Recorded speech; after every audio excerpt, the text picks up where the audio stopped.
What's up guys, welcome to my channel. By the way, this is BL and you're watching Team Loaded. So for today guys, we'll be talking about the factors or 8 factors to consider when buying a used car. So let's get into it. Okay guys, so number 1 factor to consider when buying a used car is first and foremost, you need to check the documents and the vehicle history guys. So literally that's what you need to check first before checking the vehicle, the body, everything. Check documents first. So ORCR, make sure it's original. You also need to ask for the owner driver's license, maybe a copy, or you need to see it when you meet up with the owner. You also need to ask for any accident history, and if it's multiple owners previously, you also need to check if it's already transferred to the current owner's name or the deed of sale coming from the previous owner. So you need to check those documents, very important, before considering buying anything, any vehicle guys. Again, ORCR, original, the deed of sale if applicable.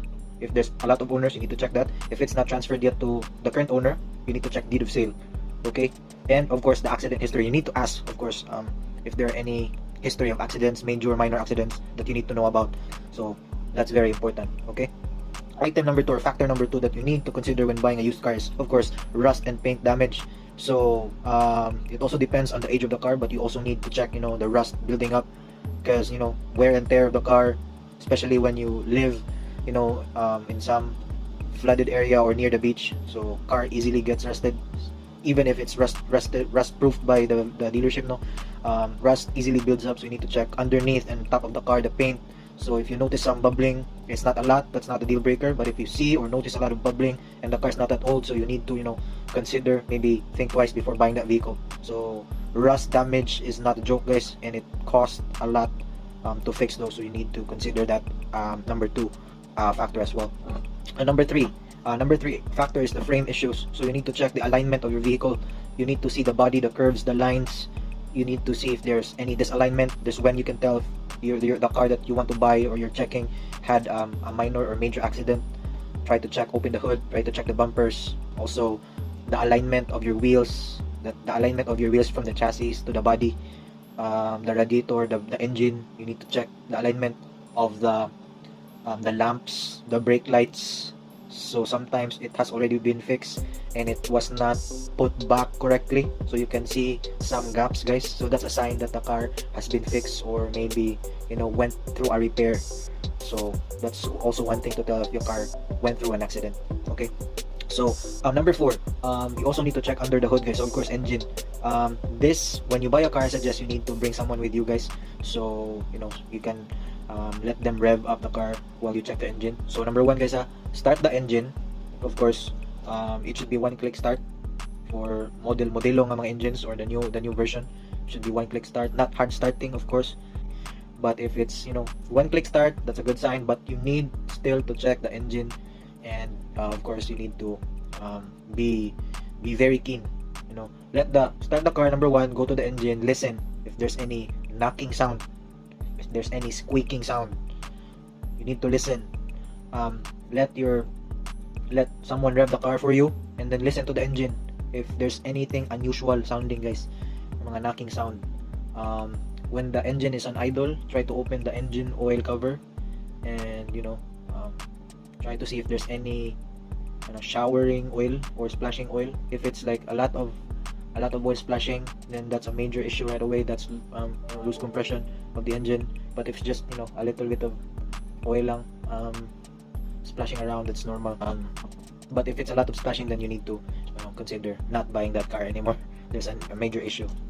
That's a deal breaker for me. Of course, after that, number 5 is tire condition guys. So tire condition is really not a deal breaker of course, but as we all know, 4 wheels is not it's not cheap to buy. So you also need to consider the tire tread versus the mileage. If it has been declared that the mileage is still say 20,000 kilometers, tapos the thread of the tires are already pudpud na, meaning you cannot see the thread anymore. There's no lines, or you can see the lines but there's no gap. So meaning it has been overused, maybe was not replaced. So again, it's not a deal breaker, but you also need to check, and it's not cheap to buy a new set of tires. So that's something you also need to consider. Maybe ask for a discount even if you're going to consider buying that car, and then the tire needs to be replaced. Of course, I already mentioned the 6th factor, which is mileage. of course, mileage is how you can tell how far the car has traveled already. So say ideally guys, for me, ideally yearly, annual distance that a car should have traveled should be around 15,000 kilometers to 20,000 kilometers per year. So that's yearly guys. That's 20,000 is max for me. If a vehicle went beyond 20,000 kilometers a year, then meaning that vehicle is very used, like sagad na sagad, very overused ba, like long daily driven plus maybe long distance every day. That's bugbog kumbaga yung vehicle. So that's another deal breaker for me. So it should at least 1 year is to 20,000 kilometers at least. So say for a car, say for a car 2020 car, and now it's 2022, so there's at least around 30 to 40,000 kilometers there. But I would, of course, the lower the mileage, the better, meaning the car is not that used. Okay, and then interior, that's number 7 factors, interior and electronics. So of course, what you need to do is, get inside the car, check interior, meaning that's the seat covers, the seats, back seats, third row seats, if there is. Check the aircon, if everything is functioning. Check if it's cold. Check if all the electronics are working. Check the lights. Check the power windows, guys, most important. Check the steering wheel. Check the buttons. Check the stereo. Check the handbrake if it's working. That's part of the interior. Check all the central lock and individual locks of the doors. You also need to check that, and check the lights. That's not the mga lamps inside the car. That's not a deal breaker, but you also need to check if there's anything that was replaced, if there's anything that was rewired.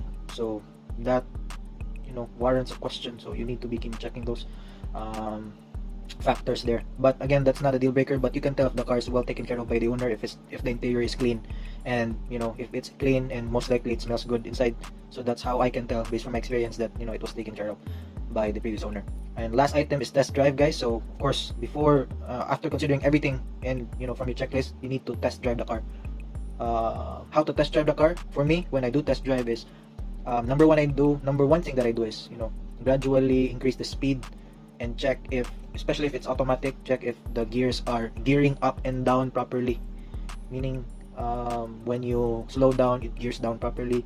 When you speed up, it gears up timely, so there's no delay, there's no drag, there's no any unusual sound when it gears up. And of course, you can tell if there's something wrong if, say for example, when you speed up, the car doesn't really respond right away, like literally the same speed as when you speed up or not. So that's a big no-no, so you need to check that. And then of course, you can also check the brakes when you test drive.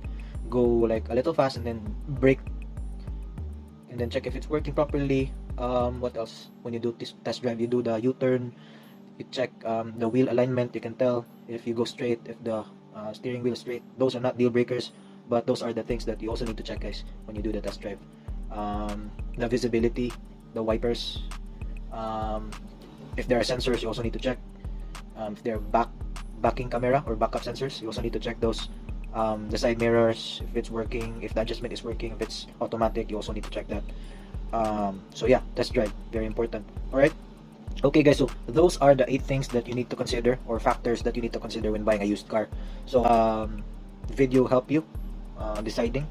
Thank you so much for watching, guys. Please like, share, and subscribe to my channel for more videos, and peace out.